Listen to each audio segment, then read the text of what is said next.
Yeah, Stefan, you mentioned at the beginning of the talk about assessment and the importance of defining with the company where they stand in terms of that maturity scale.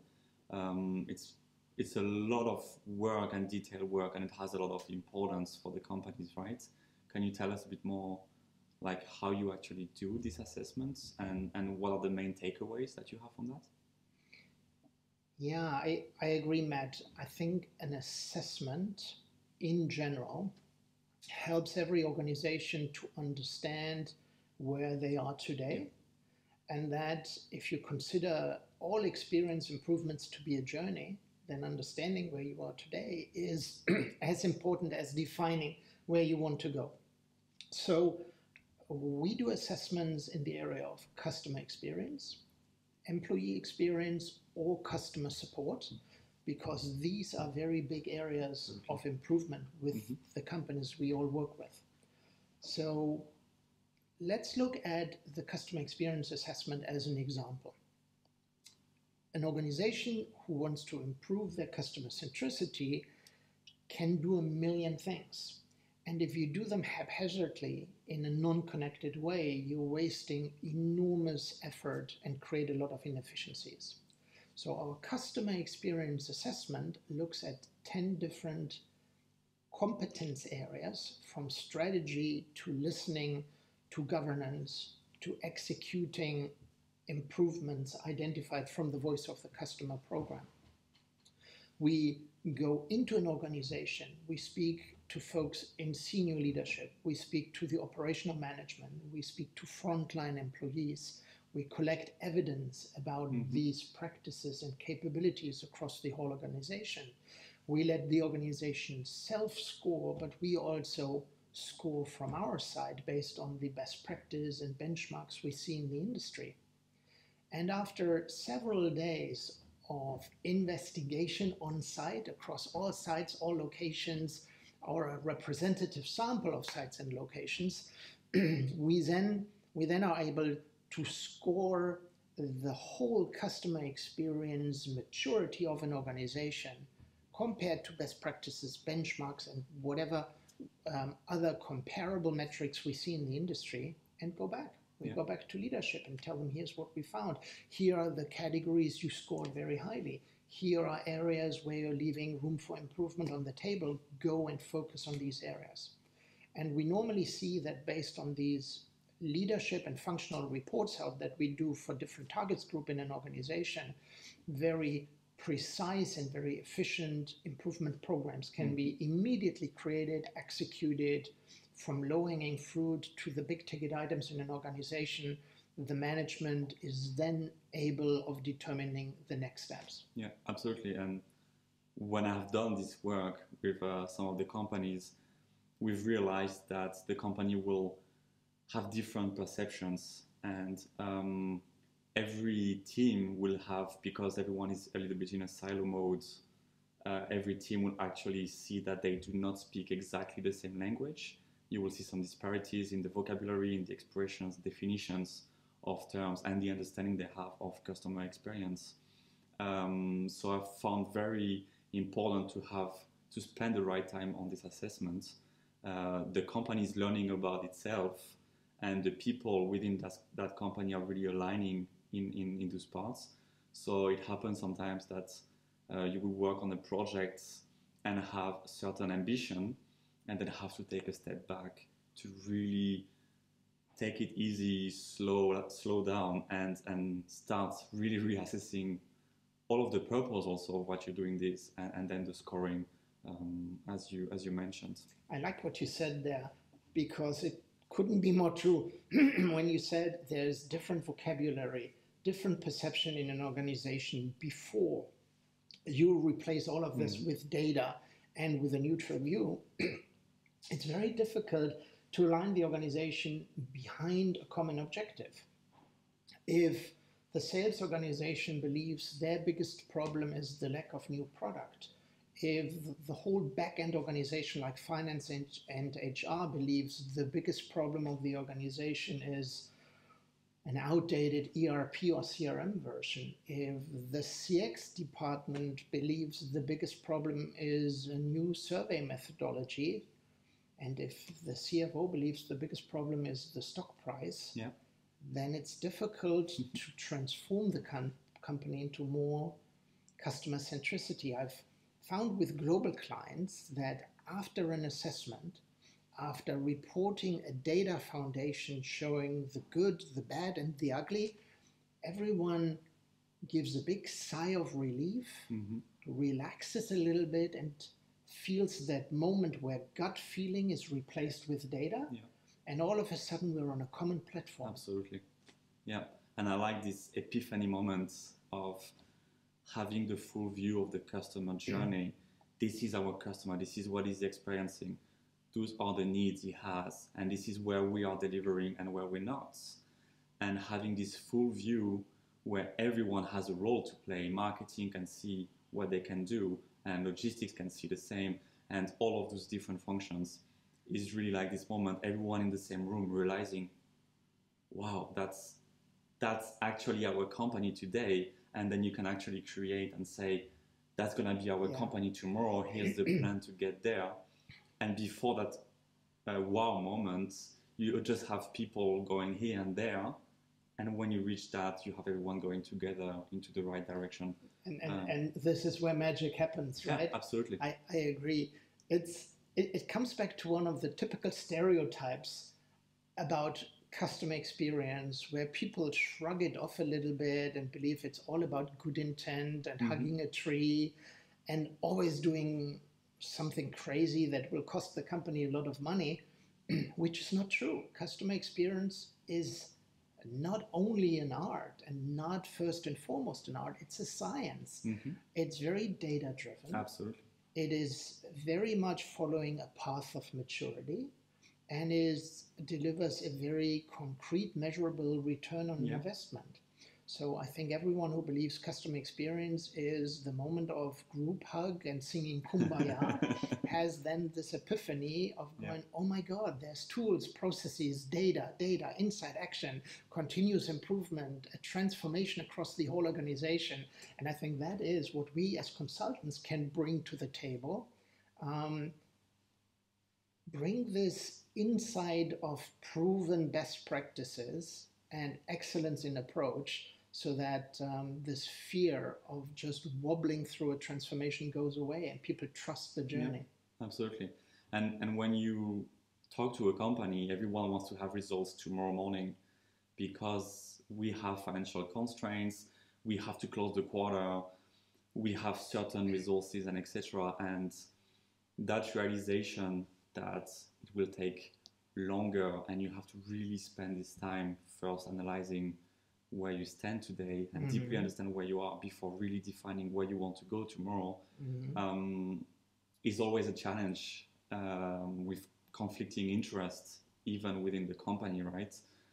Everyone has its own agenda, objectives, and so far nothing is completely aligned or tends to be aligned, but with divergences, right? Yeah. So, sorry, go ahead. No, so how would you kind of like tackle that part where everyone comes in the same room for the CX topic, but still having their own agendas, priorities, and different expectations on the project?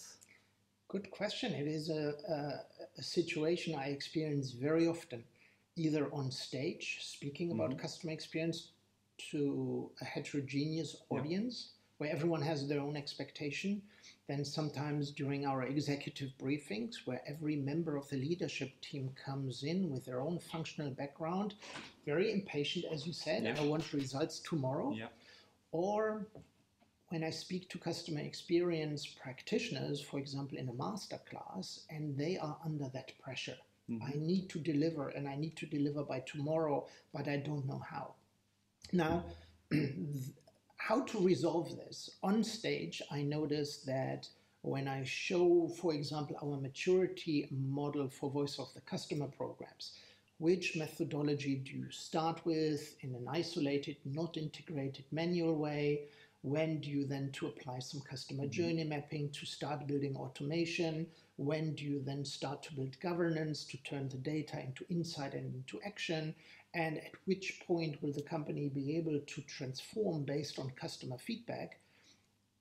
As a speaker, you know when people like your content, when everyone pulls their cell phone and takes a photo of the slide. That is a slide where 65 to 75% of the room take a photo of the slide. And in conversations after that, the practitioners come to me and say, this is what I need to communicate internally. It's a journey. I need to do this right or it won't work. Absolutely. But in return, it'll take some time. So understanding maturity, understanding progress that builds step by step by step is important for every organization, or you build the potential for frustration, for losing momentum, or simply for pulling the plug. I've seen heads of customer experience being fired, programs being canceled, and executives refocusing on other topics because the progress wasn't fast enough in their opinion. So somebody has missed setting the expectation with the leadership team. Absolutely, yeah. And it's not like you have to restart from scratch. Companies are doing things here and there that will bring more value to the customer and then to the company, obviously. But what you need to do is to really bring those pieces together and make sure that they go with the right vision, the same purpose, and that everyone is going together. Otherwise, you're basically fighting for resources and budget, right? The product team will want new features, while the marketing team wants budget to acquire new customers, while the support team is telling you, yeah, wait a second, we're not ready. We need to scale more our services and our processes. So it's really about realigning on what is globally the most important, and then making sure that everyone has a stake in it. Agreed. And everyone can see this bigger picture to say, first we're going to do this part, and then we're going to work on that. And how do you put all of the pieces of the puzzle together, right? Agreed.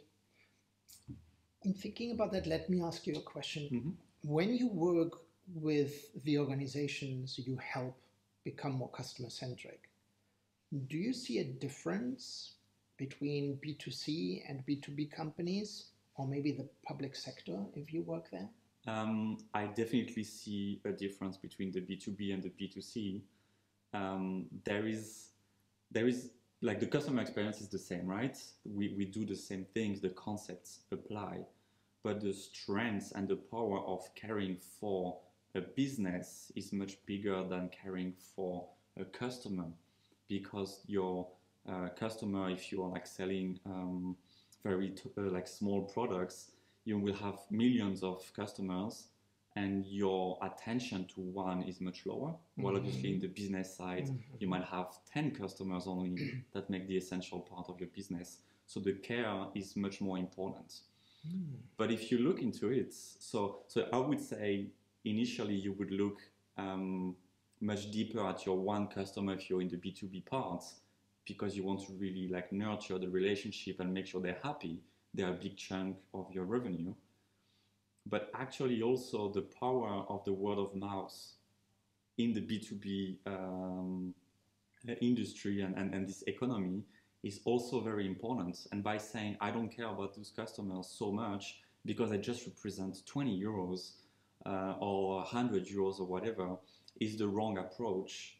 In the end, over the years, the impact this has on your market is huge. And at some point, when everyone knows about your company and has an opinion, your marketing acquisition starts to reduce. And then you need to invest more per customer because everyone has made an opinion. If that's positive, most probably they would or have been a client of yours, right?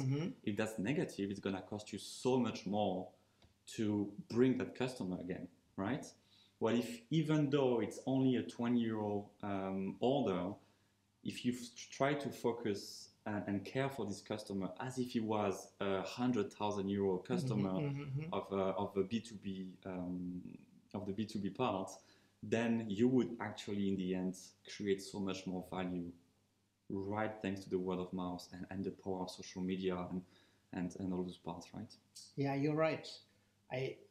I can confirm that from my own experience. In early phases of looking at customer engagement and customer experience, organizations from one segment, B2B or B2C, tend to believe they're very different from the other one. Yeah. As you say, the B2B customers will say there's so much more at risk with one individual client relationship. We need to get it right.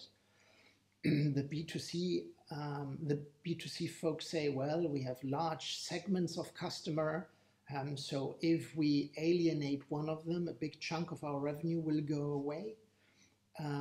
It's very different from the B2B space. But then as you embark on the journey, as you build the principles of increasing customer centricity, people come to grips with, hey, it is actually almost the same. We can learn from each other. Yeah. If one key account represents 7% of my revenue, and I want to get it right with this customer, it is the same as if one segment or one marketing persona represents 7% of my revenue, and we don't want to alienate this group. I find tactically that in voice of the customer programs, B2C customers often struggle to get enough feedback. So if you have a few 100,000 B2C customers, you just throw out a survey and you get even small percentages of feedback will represent high numbers. And in the B2C space, you really need to be careful in designing the customer journey touch points where you want to collect feedback to get at least a statistically significant amount of feedback. That is one of the tactical differences I see. Other than that, I agree. It boils down to being very, very similar. And the markets are not infinite, right? Once you have tried to acquire with very aggressive marketing campaigns, you've tried to reach all of the customers of a certain market, of a certain segment, as you mentioned, and then you end up like getting into an ocean without fish, right? Yeah. Then you have a tendency to say, okay, we have a problem, let's focus on retention with our existing customer base. What do you think about that? I have had the feeling that the companies then go very bold on marketing acquisition and very little on retention. And I feel that they should go much earlier into retention because this is how you build a brand and a reputation. What do you think?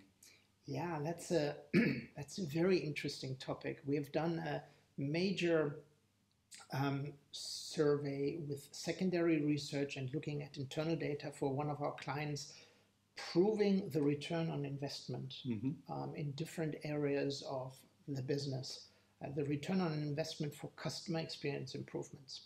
So this particular client had the data for about 20 different B2C organizations. So we were lucky in being able to work with millions of data points. So in addition to all the research about return on investment that's out there, we could prove with existing data that increasing customer satisfaction and customer loyalty will, number one, increase your revenue. And it does so by reliably correlating with the footfall into your retail branches if you are a branched organization. It also impacts the shopping basket size. So the happier customers are with the interaction and with the relationship in general, the shopping basket goes up. The rate of returning customers, the word of mouth that you recommended. And very, very importantly, you mentioned that with churn, we can say that losing 3, 4, or 7% of your customers every year will create an enormous amount of cost in reacquiring new customers.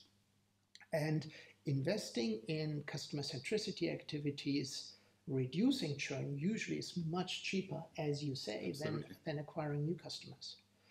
So I think if we look at the benefit consultants can bring to companies in different maturity phases of their customer centricity transformation, this is where more mature organizations can benefit from us and from external view, because they usually have set up very reliable processes. They usually have done a good job in creating a culture where everyone is committed.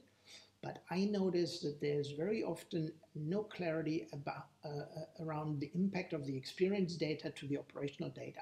What does customer sentiment actually impact in our bottom line? Yeah. And these are some of the very successful projects we do with the more mature clients, helping them to not rely on external data, but actually double click on their own data, their own correlation, and finding it out. Yeah. Where do you think we make the biggest impact on the lower level in the maturity organization starting their transformation journey, or then becoming, after 1 or 2 years, more in that middle area of maturity? I think the impact is much bigger on the lower end because we're setting the right foundation that will make the second parts work this after 1 or 2 years, right?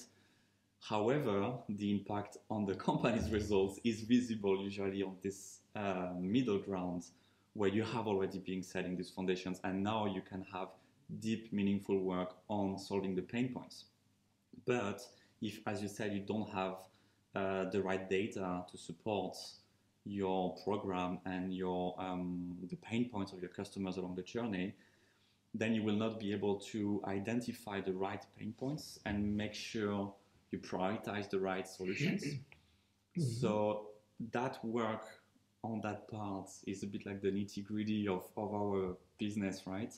Where it takes a lot of time to set it up, but that's absolutely essential to the success on the next layers afterwards, right? Do you agree with that? I agree. You're making a good point there. In the early phase of an organization embarking on a customer centricity transformation, we as external consultants, together with the internal folks driving this, rely on trust, patience, and belief of whatever one stakeholder there is. It might be the CEO who says, hey, we need to do this customer centricity thing. It might start in a certain organizational unit. I very often see the customer support organization launching customer experience initiatives. Yeah. And so you need that one courageous guy, a fearless leader who says, let's go. I trust we're doing the right thing. Trust the process. There's usually no internal data yet. And here we come in. We can share success stories. We can share best practices. We can share return on investment research.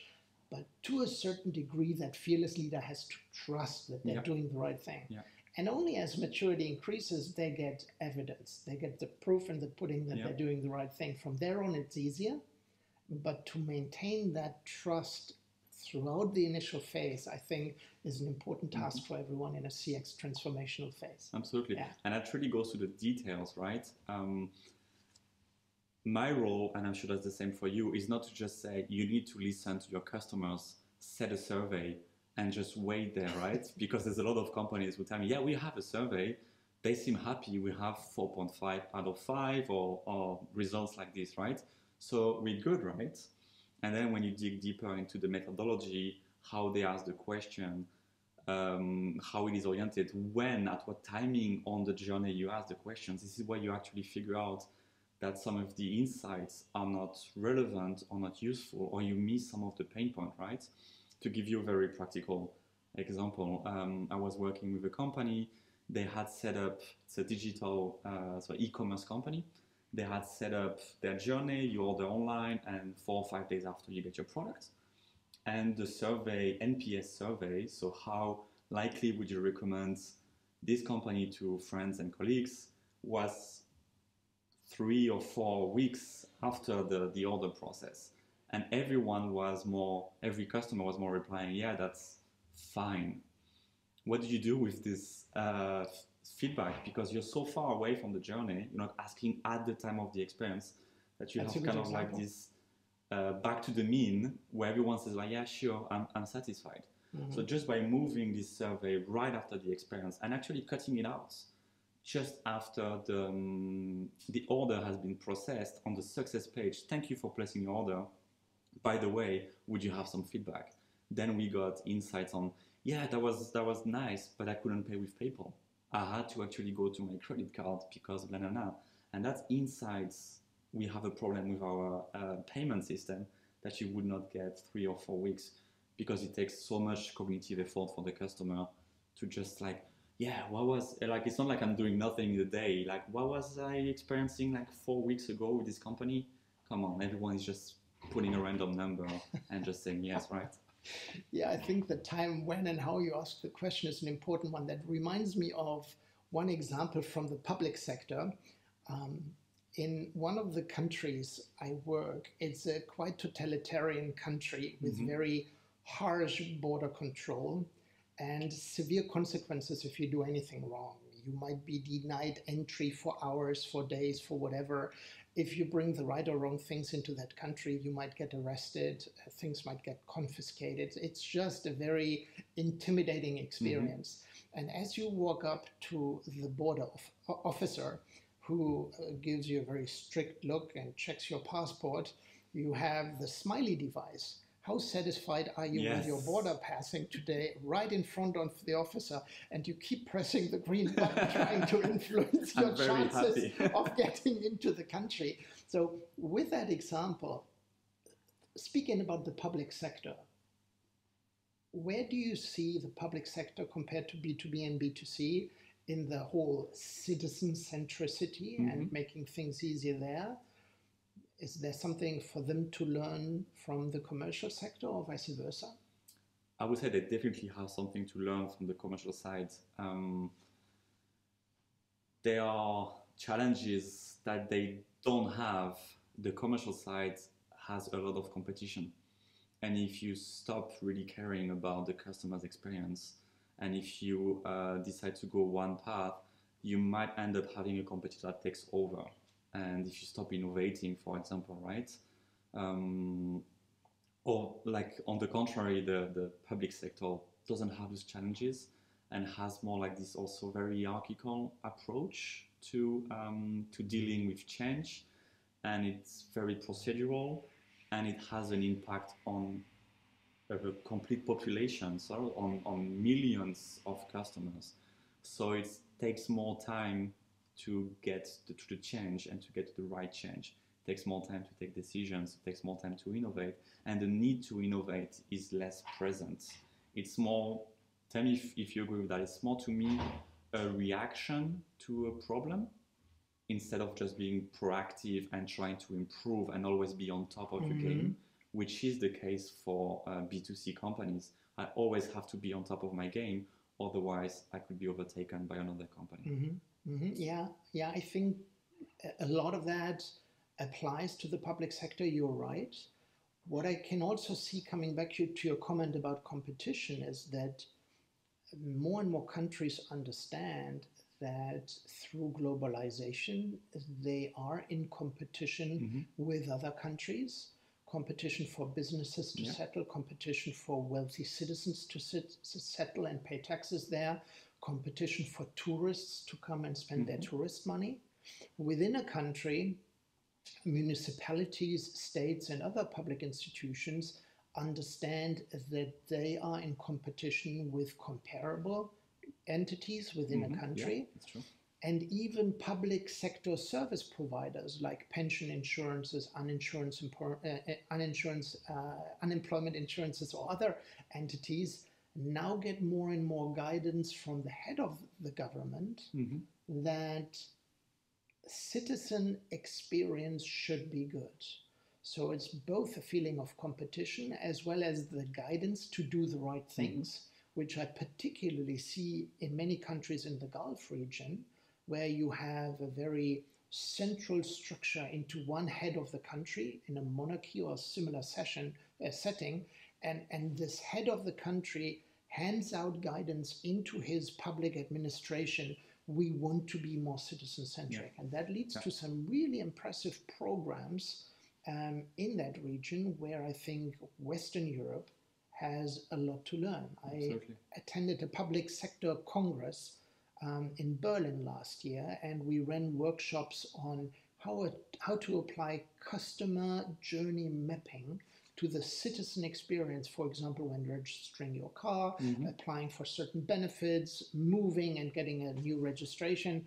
And the interest from the public sector was very encouraging. So I think they're getting ready, and country by country, there will be a lot to be learned from that. They also use the same tools and methodologies. Again, in entering a country and going through passport control and immigration, I had one of the border officers in another country complain about my visa and how I tried to enter the country, and sent me into secondary control. And as I spoke to the officer in secondary control, he went like, oh my God, so-and-so has gotten it again wrong. You should not be here. Apologies. Hey, Tom, let's give a secondary training to agent so-and-so. And then it was like, wow, this whole immigration setup here is like a contact center. They're measuring average handle time. They're retraining the agents with frontline contact on policies and how they do something wrong. They have level 1, level 2, level 3 escalations. So yeah, we can look at the immigration of a country like a huge contact center. And of course, they have the same principles to optimize the experience. Yeah, absolutely. Just going to the airports to come here, I was faced on this, customs part where everyone is more or less trying to take care of you and telling you what you can do and what you can't do and what you can bring or not. And some people take it as very procedural, which is just a process where the customer is part of it because he has to do things.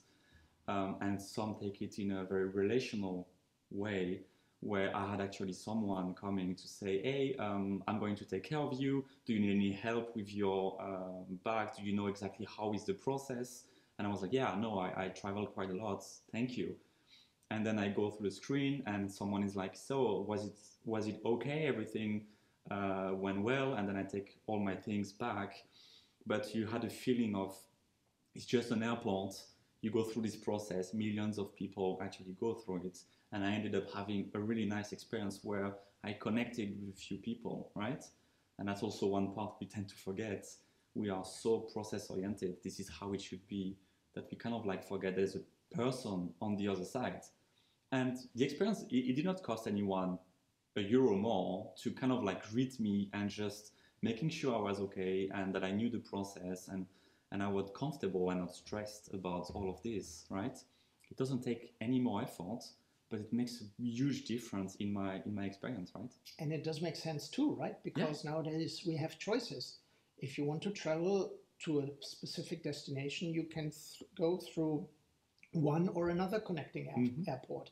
And if you keep having great experiences here and horrible experiences there, you will obviously avoid this place. And folks there will be faced with fewer passengers, less business, risk for their jobs. And so I think the public sector will be a very interesting space to watch. Great programs I've seen already. We have worked with the public pension and unemployment insurance in one country. And their objective was to create a very thorough voice of the customer program where whatever benefit you would apply for, whatever visit in a branch or online you would make, they wanted to know afterwards what your experience was. They also spend a lot of focus on then drawing the right conclusions and implementing the right improvement initiatives. So I must say there are some really awesome best practices out there in the public sector already. More to come, hopefully. Yeah. You talked about voice of customer. To me, this is one of these crucial parts that we mentioned earlier with setting the right foundations. What would be for you some of the best practices there? You could do so many things. What would be like the main key things for you? Well, I think there's two main principles. The first thing is only ask if you have to ask. Like if you come to the kitchen every morning for breakfast and every morning say, honey, on a scale from 0 to 10, how likely are you to recommend me as a spouse to your friend and family? I think the latest on day 3, you get the frying pan hit over your head, right? So there's things you can observe. You can come into the breakfast room, you can sit down, your spouse being behind the newspaper, you say, honey, can you pass the butter? If the butter flies over the newspaper, lands in your coffee, spills everything on you, you can observe and conclude something is wrong in your relationship. And the same is true for organizations. Nobody would ever, in a contact center, ask the first question after picking up the phone, your call is important to us. May I ask, how long have you been waiting before we picked up the phone? Because you can measure that. And this principle, I think, should apply across the whole voice of the customer program. not only implement your surveys, implement the existing KPIs that exist across the whole organization, and listen to this voice of the process as much as to the voice of the customer and the voice of the employee. Secondly, if you don't intend to do anything with the answer, don't ask the question. Absolutely. So I think it's just a reflex to start a survey, and don't do that if you're not ready to react to what you hear through dealing with the immediate feedback you get and addressing the underlying reason and improve it. Then don't ask the question. But that's what you're told. Everyone is doing surveys, so you should do surveys, right? And that's why, as a customer myself, I'm so annoyed at surveys, because you know that there's no meaning, there's no purpose behind it, and you're just asking me because you want to and because you should, right? Back to the airport part, where you can, after going to the bathroom, press green or orange, or if it's red. Don't use those. People don't wash their hands before they use them. First of all, but I have heard that those are only used at the end of the month to kind of like see the overall satisfaction over the bathroom. But what would be the purpose of those things? To me, it would be when I have 2 reds in a row, send someone over, there's something wrong with the bathroom, right? Yes. Don't wait the end of the month to say we had 1,000 green and 25 reds. That's not the point. That's not the purpose of it. Yes. You're defeating the purpose. You're just asking for feedback because you feel like you have to, right? Yeah. But you could actually improve the experience over that part, right? That's a fabulous point. I think we've all had the client who called us and said, my boss wants me to run an NPS survey. Can you help? And you ask, but why? What do you intend to do with it? I don't know. That's the immediate objective. Let's do an NPS survey. And I think that's the worst way to start a customer centricity transformation. Absolutely. I was working with a company that was asking 7 questions after the experience. And the first question was, are you satisfied with the loading time of the website? And that question was like, to me, like absolutely revealing of customer centricity in that company. What happened is a team was asked to put that because the IT team cared about this answer, which is an answer that doesn't bring any value behind, right? And something you can measure. Loading times can be measured. You don't need to ask this question. I agree. I think you're putting your finger on a very important pitfall there. Creating a survey in a way where everyone gets to submit one question for it is the worst way to do it. Yeah. I think you must have very rigorous governance in chopping it down to the most relevant questions only. And as an owner of a survey, you must have the guts to stand up to somebody maybe higher up in the ranks who says, we should ask this question, and answer, no, we shouldn't. And also not focus so much on the numbers, but really look at the feedback behind it. Yeah. Because a 4.5 out of 5 might just be the wrong approach, and then you end up having a lot of tangible feedback that is valuable to the company, which you disregard because you're prioritizing this 3.5 out of 5, which seems to be more critical and actually might not be, right? True. Yeah. True. I think with regards to the link between the numbers and the feedbacks, another common thing I see is ignoring the cultural bias, particularly in Net Promoter Score. In a recent global assessment, we asked the question in all countries, do you react to customers complaining? And folks said, yes, we call everyone on our surveys who gives us a Net Promoter Score rating of 8 or below. So all the neutrals and the passives. And country by country, we get the feedback, particularly in Germany, when you call somebody who rated you a 7 or an 8 and you ask, why are you so unhappy? The Germans will say, what do you mean? 7 or 8 is a really good rating. I'm not unhappy. And so understanding this cultural bias, this tendency in certain countries to not go for the highest scores. And as you say, look at the free text feedback, analyzing it for insight and reacting to it is a very important skill. Yeah, we have proven actually with some further analysis this cultural difference or demographic difference where genders, age, as you said, culture will make a difference. And I've actually experienced firsthand the CEO coming down to me saying, in this country, NPS has dropped by 5 points. What is going on? Nothing is going on. There's just more mature men who answered the survey this month than young women, and actually there's a big difference on that. Yeah. So focus on the feedback more than you would focus on the numbers, right? That's an important point. And focus on your own data and how it evolves over time, rather than comparing you with industry benchmarks in the satisfaction score, because these numbers hardly compare. And so my recommendation to everyone who looks at data, look at the dynamic evolvement and maturity of that KPI in your organization. And just care for the numbers for yourself, as you said, as a trend, because Amazon might have a 75, but you're not on the same industry, you're not having the same customers, you don't know when they ask for the feedback. Maybe they ask 3 weeks later, maybe they ask right away. There are so many differences that we mentioned that make it irrelevant, and trying to be the other is actually not helping your case. Just try to be better than you were yesterday, right? So if, as the CEO of your client company, I now say, okay, we do all that, when are we done?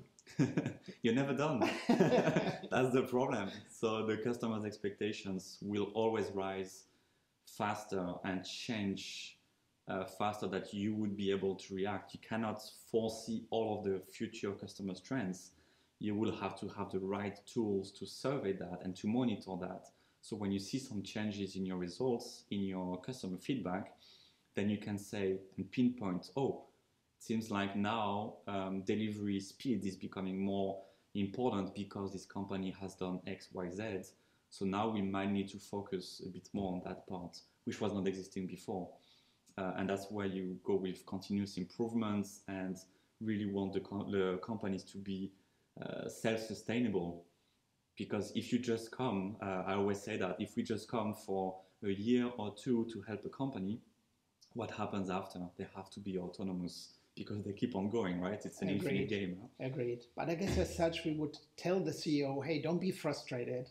It's a principle you already know from your product development. I mean, when you launch this year's version of the product, you don't fire your engineers and send them home. You will start working on next year's version, on the new features. I think it comes down to that very nice mathematical equation. I think that's a cool way of saying that. The mathematical equation of customer satisfaction is reality minus expectation. Satisfaction equals reality minus expectation. So something is really good, but I expected it to be better. My satisfaction will be negative. If something is really bad, but I expected it to be even worse, I might be satisfied. I might be positively surprised. So if you believe that this equation is somewhat true, then it becomes evident that your reality in your organization needs to improve as expectation is increasing. And I think that's something we can all see with ourselves. Stuff we thought was sufficient in the past does not suffice anymore. Online shopping, the delivery part of the parcel. In the past, we were happy if somebody showed up at our door and brought us a parcel. Today, we want a choice. We prefer this shipper over the other one. Today, we want a whole infrastructure surrounding the delivery, an app telling me particularly exactly at what time the driver will show up. We want an experience where maybe Amazon can already deliver the goods into my fridge or with a drone onto my balcony. So our expectations in the shipping area grow and grow and grow. Hence, the reality needs to keep up. And so, as you say, you're never done. Yeah, you're never done, right? You're never done. We're done for now, right? We're done for now. Thank you so much. Thank you. Good talking to you, Matt.